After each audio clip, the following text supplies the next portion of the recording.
The Staten Islander News Organization is here today with Dr. Christine Bishara. Here's a little bit about Dr. Bishara from one of your uh, biographies on one of your websites. Dr. Bishara is board certified in internal medicine by the National Board of Physicians and Surgeons and is certified in integrative medical weight loss by the American Academy of Anti-Aging Medicine. She's previously served as assistant professor and clinical preceptor at New York Medical College. Her professional experience has spanned academically and clinically in both inpatient and outpatient settings. Dr. Bishara's medical practice, located in Manhattan, is called From Within Medical, which focuses on personalized integrative medicine, gut health restoration, medical weight loss, and anti-aging and aesthetics, and more. Dr. Bishara is a published author of an important scientific article linking gut flora imbalances to COVID-19. Her discovery is the first of its kind to link COVID's severity to the gut, and subsequently her findings have been verified and replicated by at least 9 other relevant studies, other medical researchers around the world. Dr. Bishara's study can be read at the link accompanying this video and article. And as I wrote to Dr. Bishara, in my eyes, this research work is heroic on your part, and its significance is staggering, considering what it all means. So we can begin with the questions if you'd like. Okay, and thank you for the introduction. You're quite Yeah, welcome. seems like we're both very passionate about gut health, so happy to speak further about it. Yes, this is definitely interesting. I've been looking forward to speaking with you. Okay, just to begin for our listeners and readers of the news, what is integrative medicine and how does it differ from, let's say, a reader's GP or specialist physician? Yeah, so integrative medicine means that you're applying integrative treatment options, which means alternative options other than medications. So, for example, an allopathic doctor who's trained in the traditional sense can apply integrative methods, which include a lot of mind body treatment, but also holistic therapies, including several supplements. Diet is also a big part of an integrative approach. So while a lot of doctors that are integrative in practice are not allopathic physicians, some have combined the two. And my background is in allopathic medicine. I've done residency in internal medicine. I practiced internal medicine for many years, but I've always been really interested in the integrative approach just because personally it's something that affected me years ago and I saw huge benefits in an integrative approach. So this is something that I'd like to teach my patients as well. That's great. So you can prescribe medication when necessary. Yes, and nothing against prescribing medications, but I feel like our society as a whole has become a society where we're always looking for that quick fix. And while medications can definitely do that, our bodies are also extremely intelligent and always equipped with survival. So it sometimes just has to be us figuring out what is our body telling us with the symptoms that it gives us and how we feel. This is all warning signs from our body. And this is really where I focus and I try to stress this with my patients is prevention is so much better than the other end, which is the cure with medication. So while sometimes we need medications for certain conditions, my approach is to observe and I guess attack the condition through the opposite methods, which is really looking back and digging deep and figuring out what it was that got us to that point of illness. Okay, thank you. I think that's important to make clear for the viewers, listeners, and readers that you are a physician. It's not some different thing. It's a different approach. That's good. Yeah. On your website, there's a quote: "Optimal health is achieved when you're empowered with the knowledge and tools for success." Watching other interviews with you, clearly you see your role as an educational facilitator for patients. How does this differ from the prevailing view of a doctor's role in medicine today? Yeah, again, it kind of ties into that quick fix scenario, right? Where it's almost like we've been taught that we go to the doctor, and the doctor is supposed to be some miracle worker that's going to prescribe something that's going to cure us. And while, a lot of medications and approaches and treatment strategies that we do help, it's also up to the patient and the role of you as an individual, in particular, because you are unique, your body is unique, you understand your body more than I understand your body. And so it's really important that a person is empowered to not only understand the disease process that's going on, but to take active measures. And this is really where I try to stress that. I definitely think that that's important. People Yeah. should think more about that. How do you feel about the idea that a patient should be in control of their own medical care? And this ties into what you just said, in that, well, first, I think that every treatment has its risks, and patients should be, well informed. But I'll let you speak. I think for the most part, again, when an individual is in control of a situation, and that spreads across really any facet of life, right? But I would think if it's related to your health, it should be the most important area where you're in control. So again, this is really where I've kind of veered away from traditional allopathic medicine, is because of the fact that we weren't giving patients the control that they need by educating them about nutrition, lifestyle factors that have caused them to be in the situation they're in when they come to see us. So again, I mean, obviously no doctor wants that patient that comes in, as the Dr. Google, where they have a list of, the diagnosis they think is the cause. But at the same time, it's really important to educate yourself about your symptoms, what you're feeling, and then present them to your physician. And I always try to say an analogy of a really good physician is someone like a really good detective, where you're presenting the symptoms, and then it's up to you and me to kind of come up with a conclusion as to what's going on. Thank you.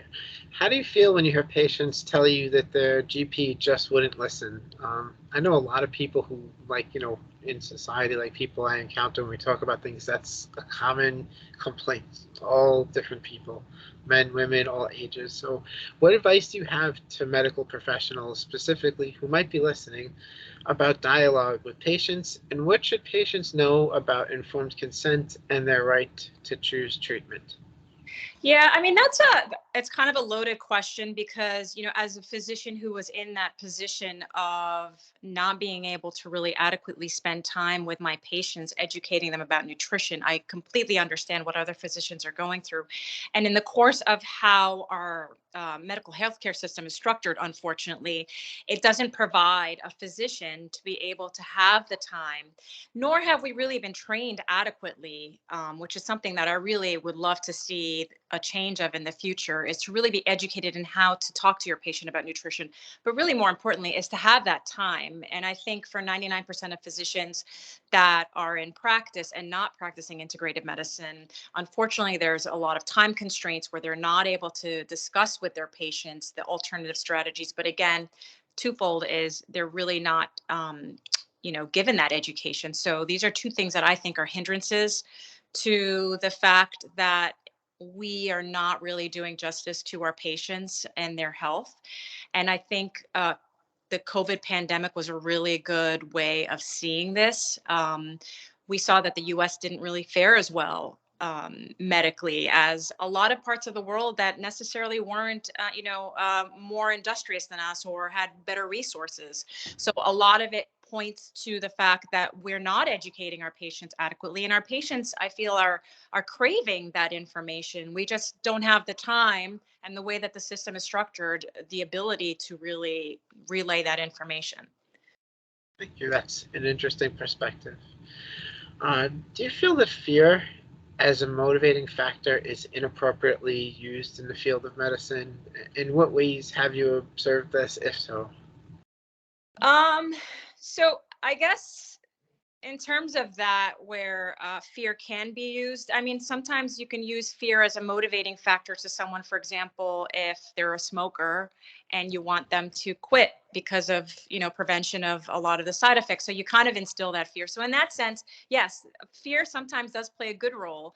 But I think from what I understand you're trying to get at is the fear of what happened the past couple of years where people were given information that really scared them into certain decisions that they felt like they maybe didn't have autonomy over the decision of how they did with their body. So I guess it's appropriate in certain circumstances, but also not appropriate in others. And I think, and I'm a huge advocate of educate and empower an individual, and then they're responsible for their own health. I can't force you to be healthy, right?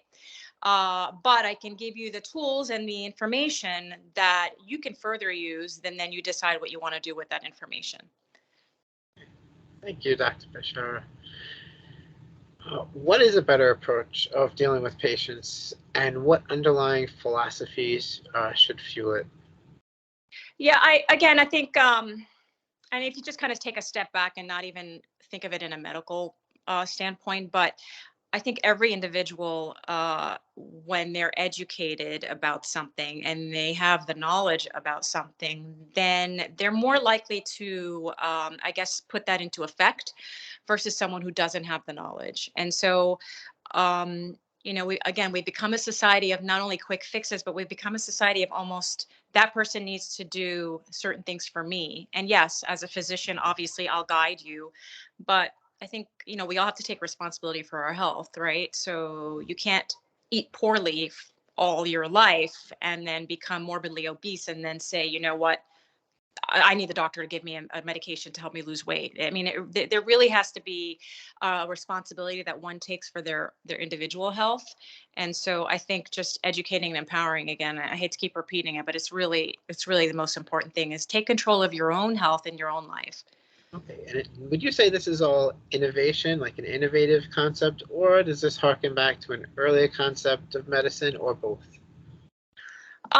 It's funny that you say that. And if we think back of how medicine was back in the day, like the days of Hippocrates, right, the father of medicine, he had some really wise sayings. And you think back and you're like, wow, was this man, a future teller? Because, he's quoted for many common sayings that we have now is make food thy medicine and medicine thy food.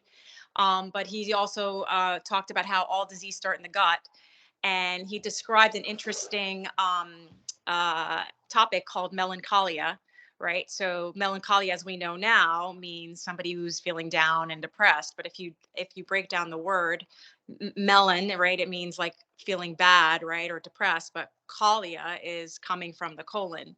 So in a way, it's not necessarily innovative because I think back in those days, they were simpler times, and maybe doctors back then were able to pinpoint disease processes a little bit more clearly just because we didn't have that overstimulation and so much around us. Too much information is not necessarily a good thing. So I wouldn't necessarily call it innovative. I feel like we need to kind of go back to our simpler roots and not utilize technology and all the processed foods that we have around us that make life easier in the short run, but not necessarily healthy for us in the long run. And so how did you begin? What did you think you would do as an adult when you were younger, and how did you choose this career path? Yeah, it's interesting. I was an obese teenager, and I guess I had the genetic predisposition for that. So for me, it was kind of like the summer of my 15th year as a 15-year-old that I visited the doctor, and she weighed me and she saw that I was, I guess, in the obese category, my BMI. And she said something to me that like stuck with me, but I think it's what was the catalyst is she said, you'll never lose that weight. She said, you become so overweight. I was 115 pounds.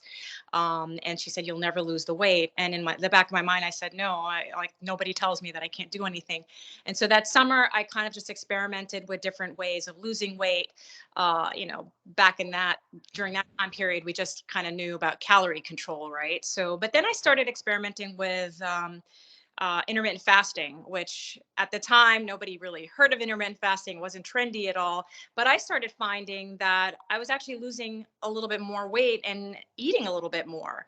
So then it was, so then I was really interested in nutrition, and I had lost 70 pounds after that summer, I lost about 70 pounds. And not only did I look better, I really felt better. And so for me, that was the catalyst to really kind of say I want to help others to accomplish what I went through. And it wasn't until I went to medical school and I started studying the different pathways in biochemistry, and then I started realizing the fasting regimen that I kind of just stumbled upon. There's actually valid scientific data behind that. And it's, again, our body, and I say this to all my patients, our body is the most efficient survival machine that we'll ever encounter. It is so smart. And so fasting is a way for our body to rejuvenate itself, rejuvenate our immune system. But again, it helps us to lose weight and utilize other methods of fuel in our body other than food. So, so again, this is really kind of where it was like a personal experience, which I think so many people pick their career choices based on, one experience that really impacted them. So that was it. So I always find it very interesting how that's often the case. So now the next question, I guess, relates to this somewhat, is maybe if you might let us know about 3 or any number really notable health researchers or medical practitioners who influenced your path, and in what ways? Okay, let me see. I can name 3. I just don't know if they're all medical or health researchers, but Okay. so one story, actually, this was very inspiring to me. So back in the 1980s, most people that had gastritis or gastric ulcers, the cause of which was thought to be due to stress. So whenever somebody had ulcer, they said, "Oh, that person's stressed," right? And maybe stress did impact it, but Sure. there was an Australian doctor, a gastroenterologist named Dr. Barry Marshall, and he started noticing a pattern in the patients that he had that had ulcers. And so he and the pathologist in his hospital started looking at the slides of the juice that the gastric juice that was sent to the lab for evaluation. And they started noticing a pattern of this specific bacteria that was growing in all of these ulcer patients. So Dr. Barry Marshall did a little bit more research, and he and this pathologist came up with a theory that people who develop gastritis and ulcers, it's not due to stress, it's due to this one bacteria, and they named it Helicobacter pylori. So H. pylori. And the reason why they call it Helicobacter pylori is the Helicobacter has a circular shape, and pylori relates to the stomach. So they presented their findings to the medical world. This was back in the 80s, and I guess there was a little bit of speculation, and they really weren't. I guess it wasn't accepted or received as well as they'd like. A lot of talk about, no, this can't be. How could a bacteria cause all of this? Well, what I liked about Dr. Marshall was his persistence in proving his point, and so he ended up scoping his next patient. He actually took the gastric juices, drank it himself, and then had a colleague. Yeah, and he felt violently sick for the weeks after he drank this juice. And then he had a colleague scope him, and he felt horrible. And they sent the juice to the lab again, and lo and behold, he grew the same bacteria that he was finding in his patients. And so fast forward 20 years later, he and Dr. I believe I don't remember his name, but it was the pathologist. They ended up receiving a Nobel Peace Prize, a Nobel Science Prize for their discovery. And now we know in 2023 that H. pylori is the most common cause of gastritis, gastric ulcers, and it's the most common infection cause of gastric cancer. That's So a spirited approach he took. yeah, I mean, in general, I'm the kind of person who likes to. I guess I find people who triumph over adversity really inspiring to me. So that was, a perfect example. But then somebody like Thomas Edison, for example, is another one that I also am inspired by. I don't know if you know his story, but I guess he was. I guess what you would call like a child with ADHD now is, when he was in school as a young boy, very active, didn't sit down to, like pay attention in class. And so his teacher sent a note to his mother saying like, we really can't handle him. And so you're just going to have to deal with it. He's expelled. And so his mother read the note, but didn't tell him that. She said to him, they said, you're so smart that they can't teach you because you're so Well, smart. I don't think I'm familiar with that. Yeah, and this is what I read. So she ended up homeschooling him, and we know where Thomas Edison ended up doing. So again, it's almost like that mind body, right? Where maybe if his mother had told him, you're expelled because you just can't sit still, maybe there would have been a different outcome to his discoveries. So that's a really another one. The other one, again, not health, but he's an example of persistence and tenacity. And I tell this to my children. Somebody like Michael Phelps, who has won so many Olympic medals, right? And again, he was in school diagnosed with ADHD, right? But his mother saw the potential in him doing something like swimming. She saw that he was physically built for it. But I think what has allowed him to be so successful is if you look at him before any race, all the other swimmers are kind of standing and practicing and shaking and like doing, like prepping their muscles. And he sits in a corner with earphones in. And from what I've read is apparently he's listening to these motivational I don't know if it's him that tells himself like or he's basically listening to some kind of motivational thoughts that are positive, and that's all he focuses on. And so when he's in the pool, he's laser focused because of that repetition and that preparation. So I did not know that either. That's really cool. yeah, so I always tell my kids, do a Michael Phelps, because it makes the mind body connection is so powerful. And I can tell you about another, I guess, innovative approach. This is by a doctor named Emile Coué, who is a French doctor, I believe, lived in the 1950s, wrote a book about auto self-regulation. And basically his concept was very easy. If you continually speak in your mind positive thoughts, like I'm getting better, I'm doing better, this is great, over and over throughout the day, apparently it really impacts the actual outcome. So versus negative thoughts, because your brain listens to your thoughts, right? And it kind of does whatever you're telling it to do. So positive mindset is a huge factor, I believe, in success. I think reality shows that's the case. Have you ever been to, I think it's like Edison Museum, Thomas Edison Museum in New Jersey? Yeah, I took my kids there a few years ago. It was fascinating. A lot of people don't realize that. I mean, they know that we know he's famous for, the invention of the light bulb, but he invented, I think, up to 100. Yeah, he was a prolific inventor. It's crazy. Yeah. So. Yeah, it's very cool. Dr. Bishara, what drew you to your current topics of exploration and focus of your medical practice?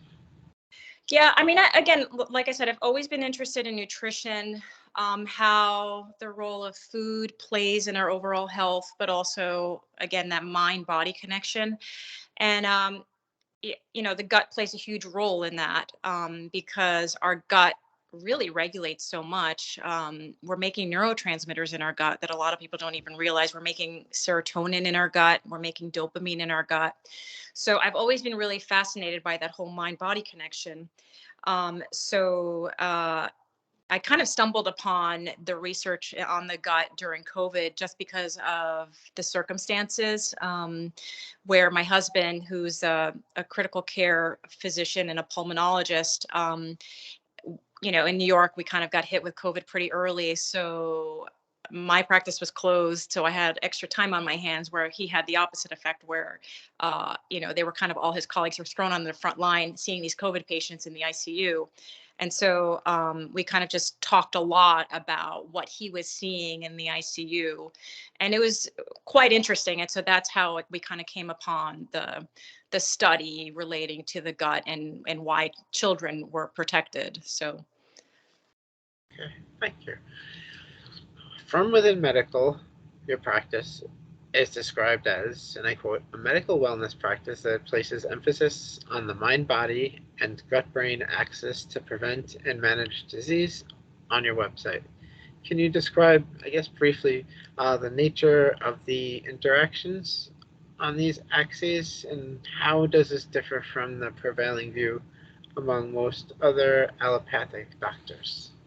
Yeah, so as I mentioned, my background is in internal medicine and I've done primary care. So there's always a little bit of hesitation when patients come to see me because they're like, well, I've already seen my primary doctor and I haven't really gotten what I need. And so what I say is everyone is unique. You look different from I do, right? And we all are very different human beings. And your internal organs are, to a certain degree, there's a lot of difference in our gut, especially. So my approach is really to personalize a treatment strategy for you based on what you tell me your symptoms are. So I always look at the gut first because really the gut is where everything starts, I believe, where all chronic illnesses start, where autoimmune diseases start. The gut is, a huge part of how we perform cognitively, but also behaviorally. So my approach is to first examine what are you eating, what's going on, what symptoms are you having. For example, someone who's feeling low or not sleeping well, maybe there's a serotonin deficiency. And so I really dig deep into finding out what it is that is causing you to have these symptoms mentally, but also, gut wise. So my approach is to take in everything that I've learned as an internist over the past 20 years, but then kind of streamline it to really focus on what's going on in your gut that's making you feel like this, what's causing you to gain weight, which is a big part of it. My weight loss program focuses entirely on the gut brain axis. But what's causing you to, be a little bit more anxious than you used to be or have brain fog? It's all related. We eat foods that have amino acids that are protein building blocks of these neurotransmitters, such as serotonin. So if you're not eating a food that's rich in the precursor of serotonin, you're not going to make enough serotonin. And we all know what happens when we're deficient in serotonin. So this is really my approach, is more of that holistic, let's dig deep inside and see what it is that you're having symptoms of that could point to a specific thing. Okay, thank you. Now, onto the research.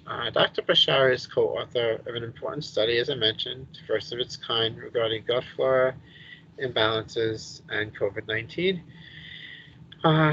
Most Staten Islanders probably would not know that one of the authors of your paper, Dr. Bishara, was a professor right here at Wagner College on Grimes Hill on Staten Island.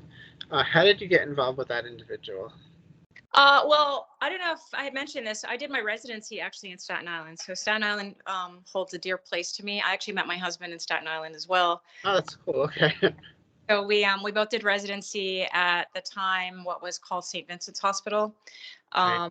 So I have a lot of connections there. And one of the co-authors, somebody that I worked with. And so we all, during the pandemic, they're scientists. And, I think it was a good approach because my husband and I, who's also on the study, we provided the clinical background to our research, but they really researched the molecular pathways that clinically we were seeing as physicians correlating to these molecular pathways of the immune system. And that's really where our discovery came through. It was kind of a combination of the clinical and the molecular together, and it was this like wow moment, like yes, this is, for me, I was 100% convinced.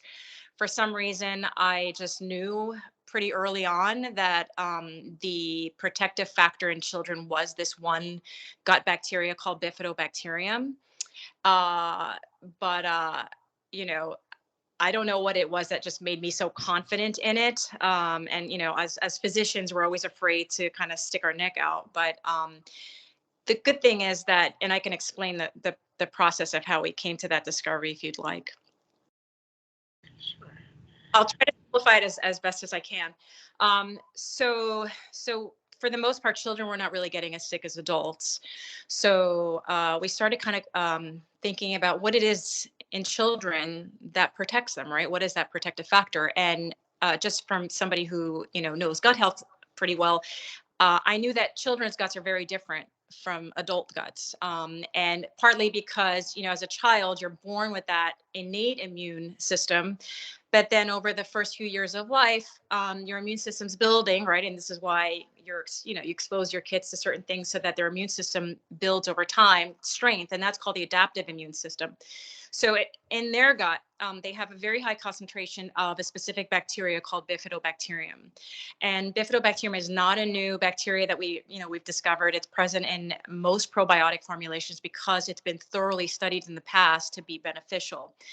But believe it or not, the levels decline with age. But in children, healthy children have 60 to 80% of their gut of this one bacteria. So we started kind of saying, what is it about this bacteria? Maybe that's, doing something, because we knew that it was a potent immune regulator and it was a very beneficial bacteria. So we started studying a little bit of the different pathways. So, and how we knew about the pathways is, when my husband was in the ICU treating patients in the beginning, they didn't really know how to treat COVID, right? We didn't have any standard treatment protocols. So they were experimenting with a few different things. One of them was a medication that it down regulates a very common inflammatory releaser that our body releases in a situation where it perceives as there's an intrusion, like an infection. So this inflammatory releaser, when it's released by the body in short bursts, it's actually very healthy for us. So inflammation in the body in a short release is actually beneficial, because it's your body's way of fighting whatever it perceives as an intrusion, in this case, COVID. So they were finding that one of these inflammatory releasers was called interleukin 6, IL-6. They found that in their patients, they had very, very high levels of IL-6 that were in the ICU. So they started giving them IL-6 inhibitors, right? So these patients were chronically inflamed. So what happens is, when you're chronically inflamed, your body is constantly releasing interleukin 6. And so that's where it's not a good thing. So it's good in short bursts, not good when you're releasing interleukin 6 on a chronic basis. And this is what they were finding was happening in the patients that were getting really sick, is that their body, when exposed to COVID, it couldn't mount a proper response. And instead, it went into this hyperimmune overreactive response. So if you think about, like, for example, the best way to describe it is, you're on a camping trip, right? So you're prepared. There's a person who went on a camping trip with that preparation of packing extra water, extra food, all of that, right? So you're prepared for that camping trip in case anything happens when you're out in the woods. And then there's that other person who wasn't prepared, right? And so who's going to fare better is that person who's prepared. So what happens with somebody who has high IL-6 levels in COVID, they're like that person who's not prepared. And so their body just does not know how to handle something as simple as COVID. And so there's this high IL-6, surge.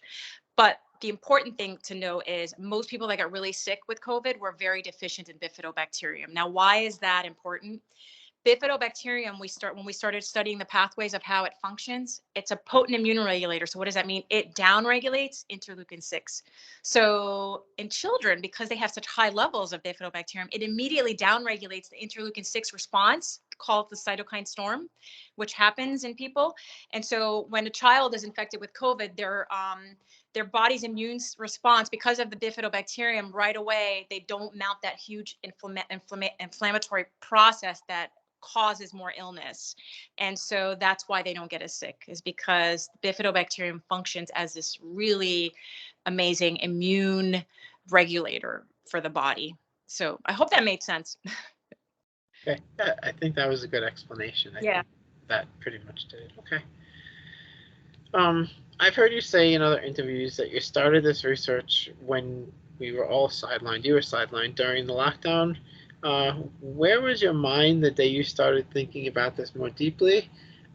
How was not being able to help people who may need help the most they ever did how was it affecting you? And from a medical standpoint, what is your professional opinion on the lockdowns and your personal opinion? That's a lot of questions all at once. Sorry. No, that's okay. Again, it was more of just that curiosity of why there were some people that it literally acted like a cold or like barely any symptoms, right? But then we saw these people with chronic illnesses, the elderly. But then we saw these people who really didn't have any medical problems, but they had like a high BMI, for example. So, and we saw that patients who are deficient in bifidobacterium usually are overweight. So that's another risk factor. But we kind of started to just find this link. And for me, what I really wanted to do and what our goal was is to get this published as quickly as possible so that we could help as many people as we could. And so, we started, I mean, the pandemic hit New York like in March, and we really started researching this pretty early on, like late March. And by the end of April, we kind of finished our study and submitted it for publishing. So we were really hopeful that this could help a lot of people, but unfortunately it didn't get as much traction as it should have. And I guess, this is probably why Dr. Marshall in Australia was an inspiration to me, because of the fact that he didn't give up, right? Even though there was a little bit of speculation. So I didn't give up. I was really trying my best. I had family members that I said, just please go get a probiotic. Make sure it has a lot of bifidobacterium in it. Take it. It can't hurt. No one's ever died of probiotics. So worst case scenario, you don't die, right? So this is really where we were stressing high dose of vitamin D with probiotics of high dose bifidobacterium. And knock on wood, every person that I recommended this regimen to, a very high dose of vitamin D, partly because also vitamin D is a cofactor in the gut and it helps with that immune regulation. So this is why a lot of times we were seeing deficiencies in that. Really had no patients hospitalized that I gave this to. Unfortunately, it was almost like word of mouth, where we were really kind of this person said I had it and I did this and it worked. So unfortunately it didn't get to as many people as we would have liked it to. But I guess as one person, it's hard, but that was our goal, is to really try to get it out there. Okay, thank you. Yeah. How do you think people's experiences with the medical system during the lockdown affected their level of trust and their formerly passive role as receiver of care? Yeah. I think it was a good lesson for us, as I mentioned before, that again, we need to not be passive in how we approach our health. And I'm a little bit disappointed in that post 3 years from the day that we, I guess, started this pandemic, we still haven't really stressed the education of lifestyle and how food and the way that you live your life really affects your immune health. And so that is a little bit disappointing to me, because I thought that maybe with this would be something that would be a catalyst, right, for us to really educate patients. So I guess that was a little disappointing, but I think patients are now starting to realize, just from everything that they've seen these past couple of years, is that again, you're the most important doctor for your body. Your body, it's equipped with immune system that works fairly well if you treat it well. But you have to be the boss of your body, and you have to know what's best for your body and take care of it properly. Okay. In my estimation, the tremendous value of this work will come to be appreciated with time. Along the way, though, it seems your conclusions were ignored. How did that feel, and what was the sequence of emotions? What thoughts did you find yourself thinking? You had a hunch, you used the scientific method, you guys conducted a study properly, professional researchers now. How was that experience? I guess kind of reflecting back, it was disappointing, especially again because we weren't recommending, rat poison as a treatment. It was Right. something that could be so simple, right? So that was a little disappointing, and I think also I remember feeling persistent and just continuing to speak about it. But there was a study, so our study came out in May of 2020, and then there was a study, this was the first large study that came out after ours. Actually no, there was a study in September by a gastroenterologist who's actually a world-renowned gastroenterologist of the gut microbiome, very, very well versed in the gut microbiome, Italian doctor, and he did a study on his patients in Italy where he gave large dose probiotics to one control group and not to the other, and the control group that received the probiotics fared much better than the other group. In fact, not needing any hospitalization, and no ICU admission, and eightfold decrease in respiratory symptoms in the other group. Oh, that's incredible. Yeah, it kind of, made me feel like, hey, you know what, I'm not crazy. There are other doctors that are doing this. And then in January, a huge study out of Hong Kong University came out. And, my study was more of a review study than a clinical study. But the reason it wasn't a clinical study is because we weren't allowed in the hospitals to check the stools of patients. But the first study that actually was a clinical study that looked at the stool of patients in the ICU with COVID did find these deficiencies, and that was a huge study that came out of the British Medical Journal. And I mean, whatever. I'm just glad that it was out there, but we weren't cited for that study, and it kept saying this is the first study of its kind. It's fine. I'm just kind of looking back, but in a way, it was good to get that validation that we're not crazy. And now there have been so many other studies. There's another doctor, another gastroenterologist who just recently did a study on the mechanism of action of ivermectin, another treatment that a lot of people were finding to be very effective. And interestingly enough, her study, she also believes that bifidobacterium is the MVP of COVID. And I've actually spoken to her on the phone about this, but her study was interesting in that it looked at the mechanism of action of ivermectin. And I've actually researched ivermectin a little bit, and it downregulates IL-6, which is that one, pathway that we talked about. But how does it downregulate IL-6? Guess what? It actually increases the levels of bifidobacterium in your gut. And this is what her study found. So yes, ivermectin works on downregulating IL-6, which is really what we're seeing, but it does this because it's increasing bifidobacterium in the gut. So a very interesting study. So a lot of studies now are coming out that are kind of confirming this. So it's, I guess it's bittersweet because I feel like there's so many people that could have benefited from this information. But at the same time, I'm glad that now people are starting to see that, your immune health really does depend on what you feed your body and what you're doing to your body. So a little bit of, validation in that. So you've answered already my next question about how it feels now that the data is accumulating and rendering it impossible for medical science to ignore what you and your team discovered. Yeah, there'll always be some skeptics. There's still a lot of people that will say to me, how could, one bacteria be, it's like make such a difference? And I say, look at H. pylori, look at the discoveries with H. pylori, or look at COVID itself, one tiny virus, and look what it did, right? Well, you were talking about medicine as like being sort of like a detective investigator. So you guys found like the bona fide evidence. You found the chemical pathways. How could people dispute that? Which is a really good point. And I think most people that disputed didn't really take time to read the study, because I think, and I've obviously published a study, which is a medical study, but I've also done several articles which kind of water it down into layman terms.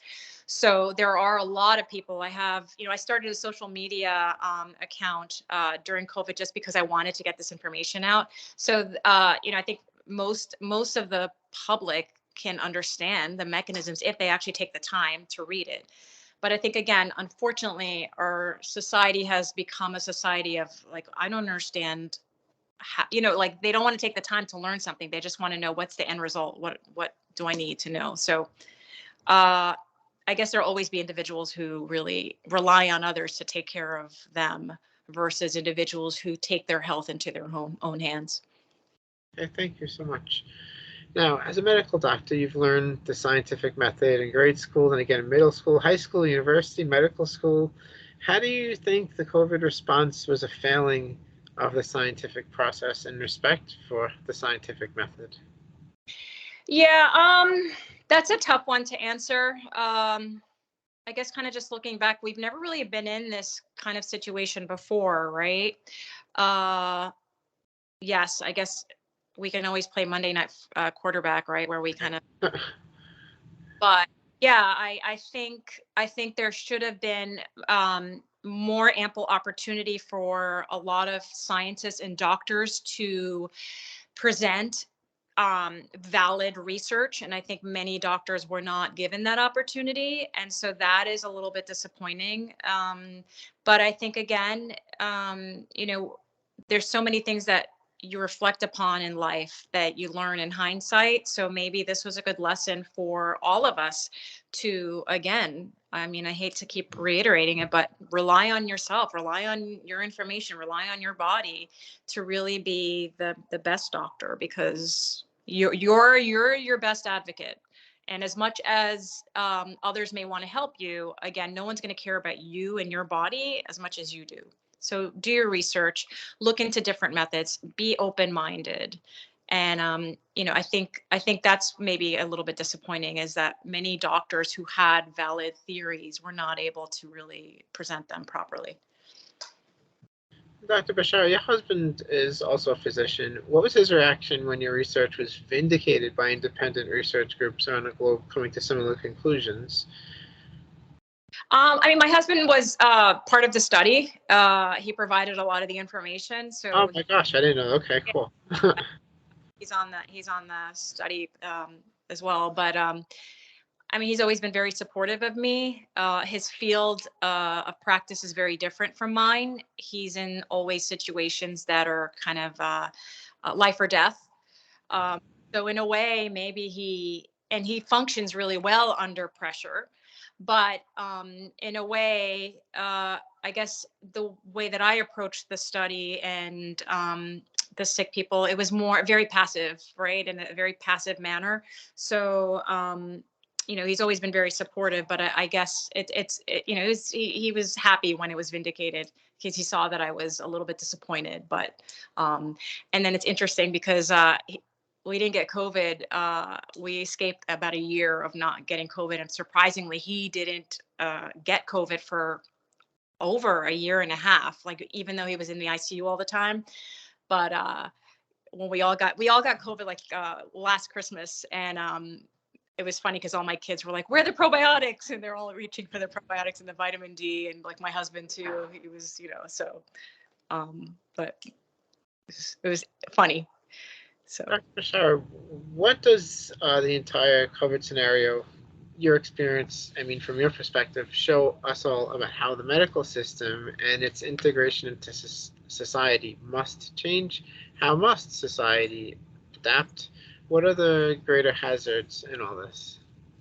Number one, I think the changes that we must do, otherwise we're going to continue to have the same problem, is we must educate about the important role of diet in our health. We look at studies of people who live to be 100. There's a group of people, they live in an area called the Blue Zones. I don't know if you ever heard of that. Have you heard of the Blue Zones? Okay. Okay, so the Blue Zones are 5 regions in the world that have the highest number of centenarians, so people who live to be 100. And a common theme between all of these centenarians is the food that they eat, the lifestyle that they choose. A lot of them have a high vegetarian diet with a little bit of animal protein, but they have a huge social factor where they're socializing, but also they're working, they eat a lot of olives. So there's a few things that kind of link all 5 regions, even though none of them are really in the same area. Like Loma Linda, California is one of them, then another area in Greece and Italy. So it's interesting to see what factors they share. So number one, I would definitely say let's teach patients about the important role of diet, but also let's teach patients that, yes, a doctor can help you and the healthcare system can help you, but you really have to be the owner of your health. So I think those are the 2 really most important things that we need to kind of change as a society if we want to propel forward. Okay, thank you so much. Is there a hazard in declaring some scientific medical hypothesis or another unquestionable medical or scientific truth? And if so, why? I mean, the whole concept of science is to come up with a hypothesis that, but of a hypothesis means, yes, it's not a fact. It's Right. a hunch. It's a And working answer, yeah. right, and this is what we teach our children in science class is you have this hypothesis and then you go through the steps of proving it. And I think not being able to get that opportunity for many is unfortunate. So yeah, I think there was a little bit of a break in how we approach this. I mean, again, partly maybe it was the urgency of the matter, but yeah, I agree. I think science is going to be a lost cause if we're not able to um, allow scientists and doctors to come up with that hypothesis and then be able to prove it. Thank you so much, Dr. Bishara. Would you like to conclude here? Sure. Thank you so Okay.